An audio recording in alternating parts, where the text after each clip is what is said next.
রমজানেও শয়তানি শেষ হয় নাই, দুষ্টামি শেষ হয় নাই, আল্লাহর নাফরমানি ছাড়তে পারে নাই।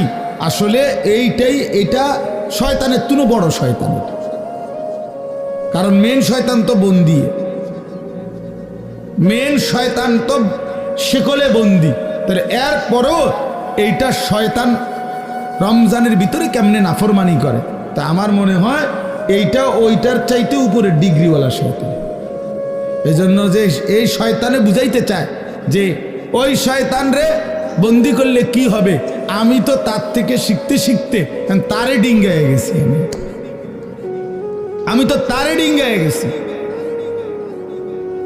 আমি তো শয়তান এখন, আর আমারে আর ওয়াসওয়াসা দিবে কিন্তু। নাইলে একজন মুসলমান, একজন মুমিন আল্লাহ এবং তার রাসূল এত বেশি পরিমাণ রমজানের মর্যাদা ফজিলত এত বলছে, এত বলছে, এত বলছে, এত কিছু বলার পরেও যার বিবেকে একটু নড়াচড়া করে না, তার চাইতে নিকৃষ্ট শয়তান আর কেউ হইতে পারে না।